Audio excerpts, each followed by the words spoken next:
Hey friends, if you have low energy, if you find yourself feeling sluggish and struggling to make it through the day without a nap, if you find that you're not keeping up with what you used to be able to do, you're going to want to stay tuned this whole month of May because we are going to talk about energy. We're going to talk about how to get more energy.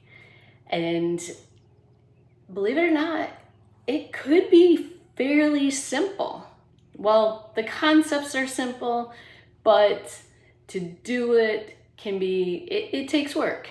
It does, truthfully. But the concepts are pretty simple. And so hear me out, because some of it may just totally ring true with you and you could grab a hold of it and increase your energy. And with hardly even trying.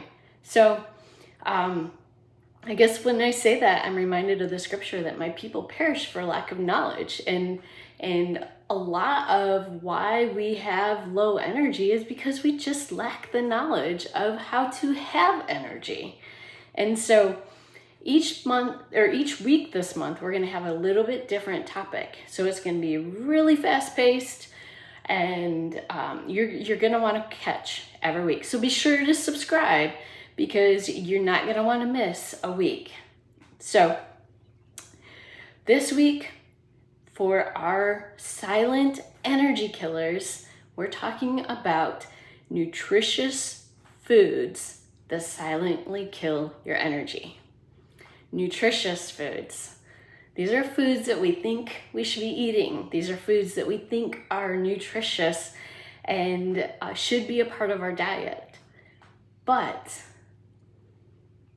if you can just get rid of them, even if you can get rid of one, you will notice the increase in energy. Okay, so our scripture for the week is from 1 Corinthians 3:16 through 17 from the Message version this week. You realize, don't you, that you are the temple of God, and God himself is present in you. No one will get by with vandalizing God's temple. You can be sure of that. God's temple is sacred, and you remember you are the temple of God. You're the temple of God. So we've just spent the last month talking about how we're made in the image of God. We're designed by God intentionally, and we were given his mind. And he's made us beautifully.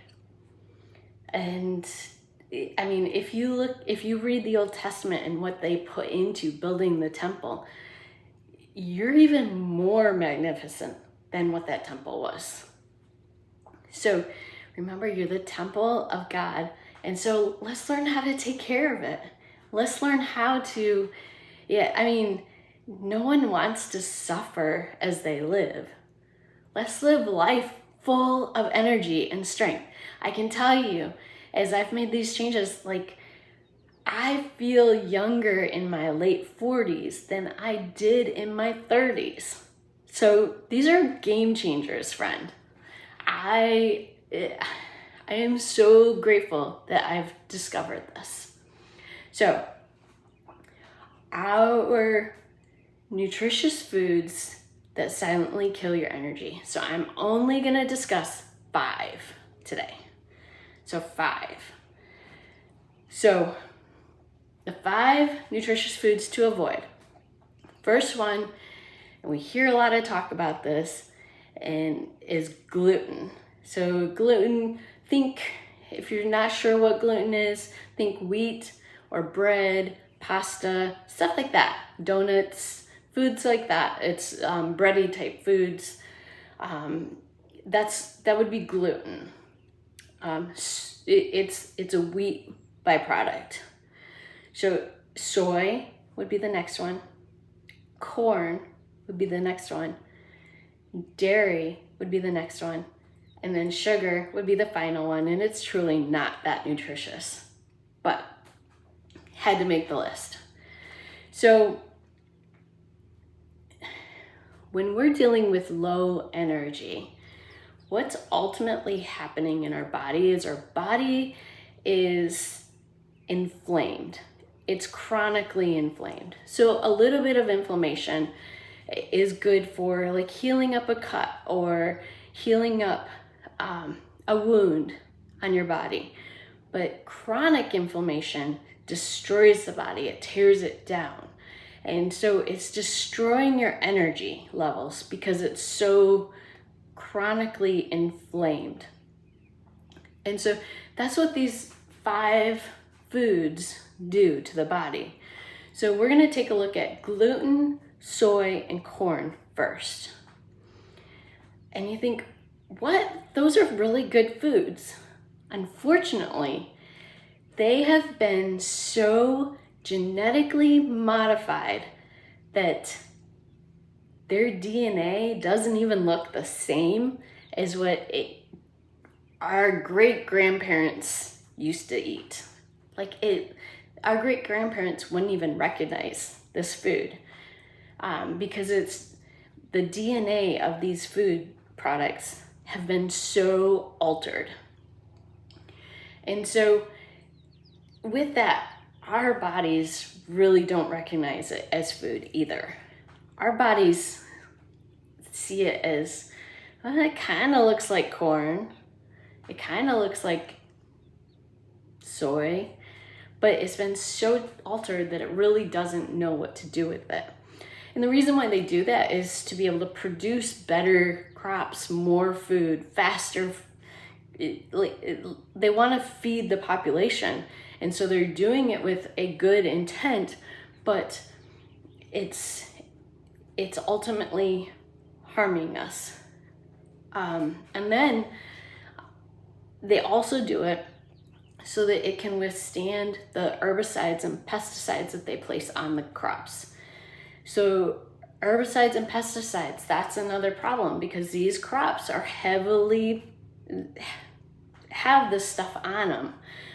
They spray it when it's growing, they spray it when it's starting, they spray the seeds, they spray it when it's being harvested, they spray it while it's drying in the bins. It's sprayed a lot. It's not just a one-time spray. So an herbicide, what is an herbicide?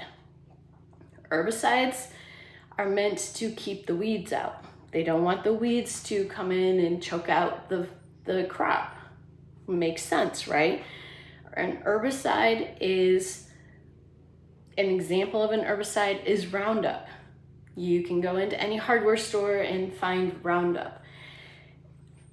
Unfortunately, like most of us aren't taking Roundup and spraying on our garden, or it's not washed off. It's you put it around the fences and stuff to keep the weeds down.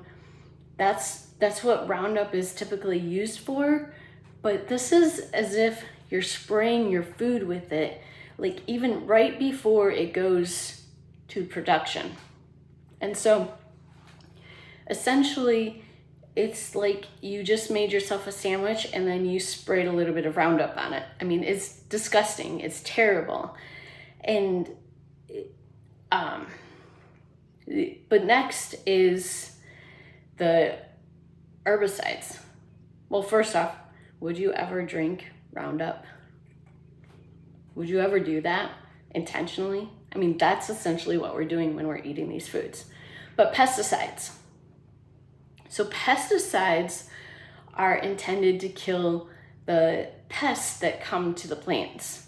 Whatever pests are attracted to these plants, it's directed to kill them.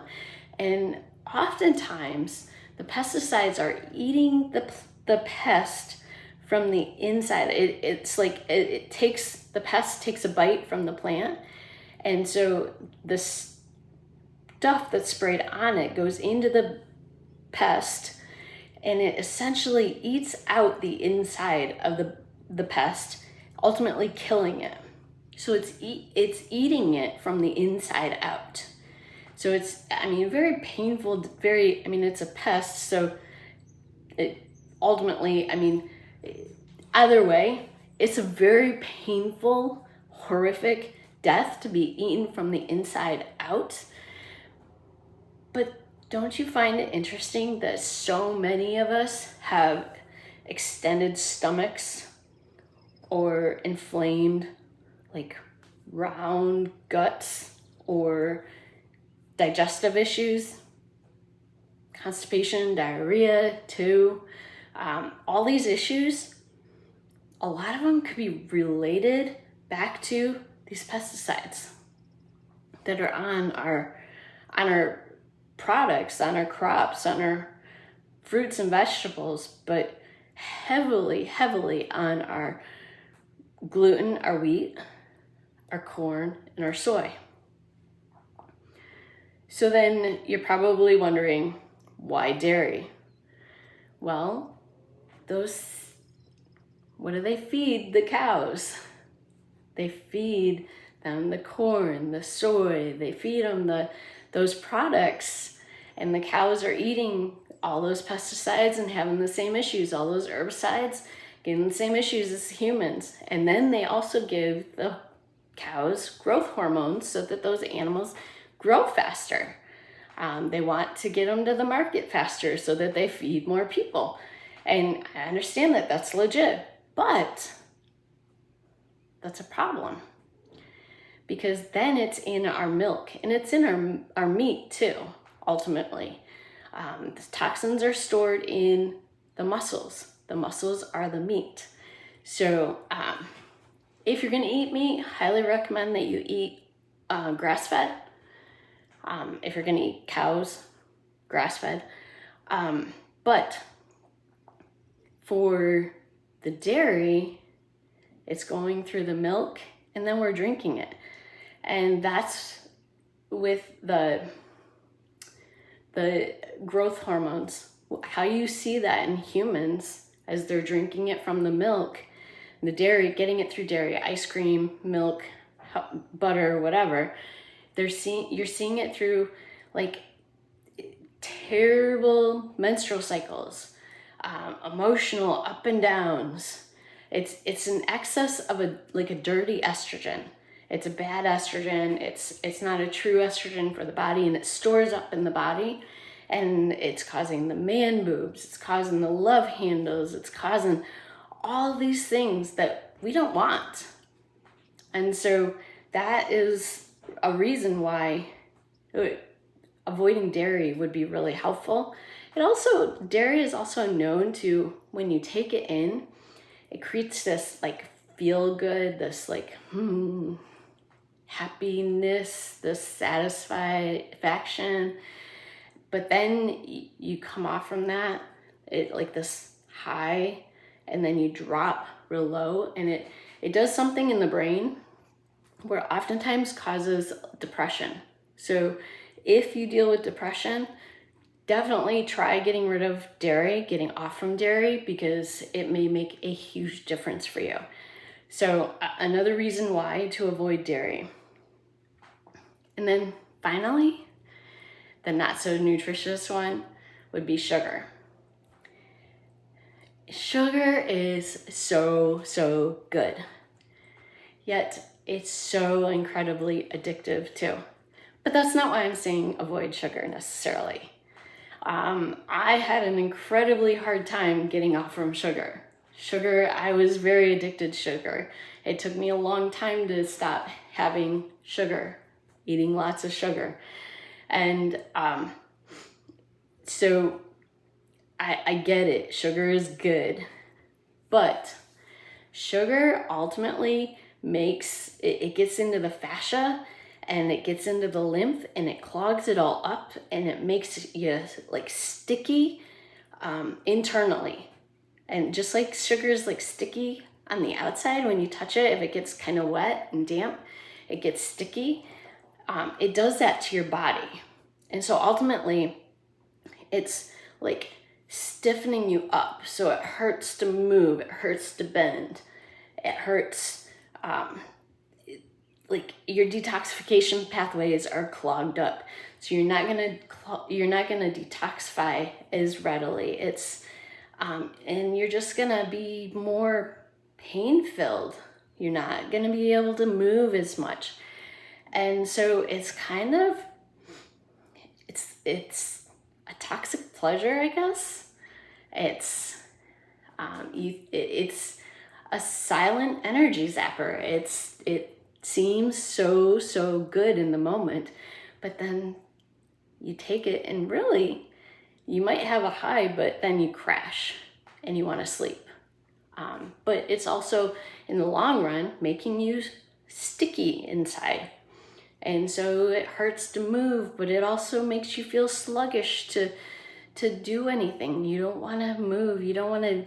You don't want to do anything because you just don't have the energy. That's the effects, the long-term effects of sugar. So it seems innocent, but all these foods, all 5 of these foods seem very innocent, but they're causing a long-term effect on our health, on our energy. They are silently killing our energy. And so highly recommend, if any of this kind of, you're like, oh, I eat those. Okay, I'm low on energy. So do your own study or do a test. So my recommendation is jump in if you're ready and take one food and skip it for 3 weeks. Has to be 3 consistent weeks. No cheating. 3 consistent weeks to test to see if being off this food helps your energy. You will probably notice an increase in energy while you're off from this food. You're gonna have to take note, maybe even jot down how you feel each day. But it takes 3 weeks to get this food out of your system and your energy levels to start coming up. So highly recommend one item. Don't jump in and do all 5 items at once, because here's the problem with that. First off, it could be a good thing because you might immediately feel better, but you won't know which foods are causing the issue. If you won't know if it's all of them or if it's one of them or 2 of them. So if you can take one at a time, just baby steps, try it out for 3 weeks, see if it works, see if it helps. I believe you'll feel so much better. But if you're not ready to jump in and try it, then I recommend reading. Grab The Autoimmune Fix by Tom O'Brien, Dr. Tom O'Brien. He is a doctor who has thoroughly studied inflammation.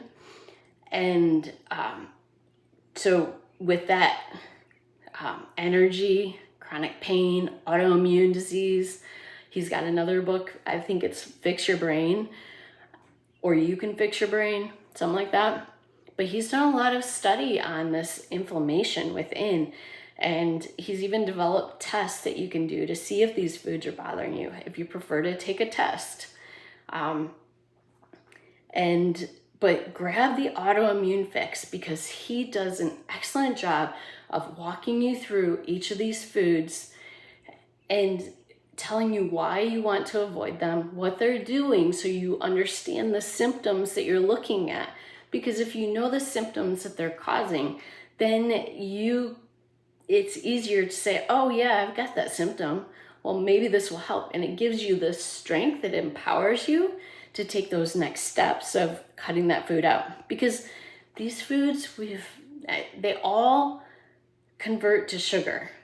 All of them in our body convert, all 5 of those foods convert to sugar within your body. So they're all going to be incredibly addictive. And so it's going to be probably tough to cut them out. So you need to empower yourself with some knowledge, because like we started this out with the scripture, my people perish for lack of knowledge. So you have to gain the knowledge and empower yourself, and so that you can take that next step. So I hope that I just kind of wet your whistle with this stuff. I hope that you're still with me and stuck to the end, and you're challenged to look into it a little bit more.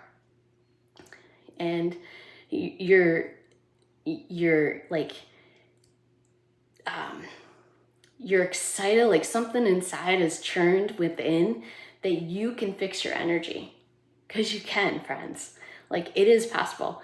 I literally feel more energetic and younger than I did in my 30s. And I will say it over and over and over. You'll hear me say it again and again, because this stuff you can fix. You don't need to live your life in pain, in low energy. You don't need to tolerate it any longer.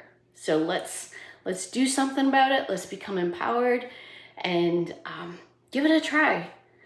And so now the next thing that I have to discuss is my favorite energy supplement, Energy Bits. These things are game changers, friends. So if you want quick energy while you're going through this process of eliminating your foods, grab Energy Bits. On my bio, there is 20% off coupon. So you can save money while you're giving it a try, because these are noticeable energy. We have a community member who has given it a try, and they work the night shift, and they're like having such an easier time working the night shift because of the clean energy that's in the Energy Bits. Okay, and reminder, grab Dr. Tom O'Brien's Autoimmune Fix. It's on my bio, or in my bio, down at the bottom with Made to Heal books, and click the link and it'll take you right to the book, The Autoimmune Fix. It is a game changer. It's in, I think it's an Audible version, or you can get the hard copy, or you can get the Kindle version.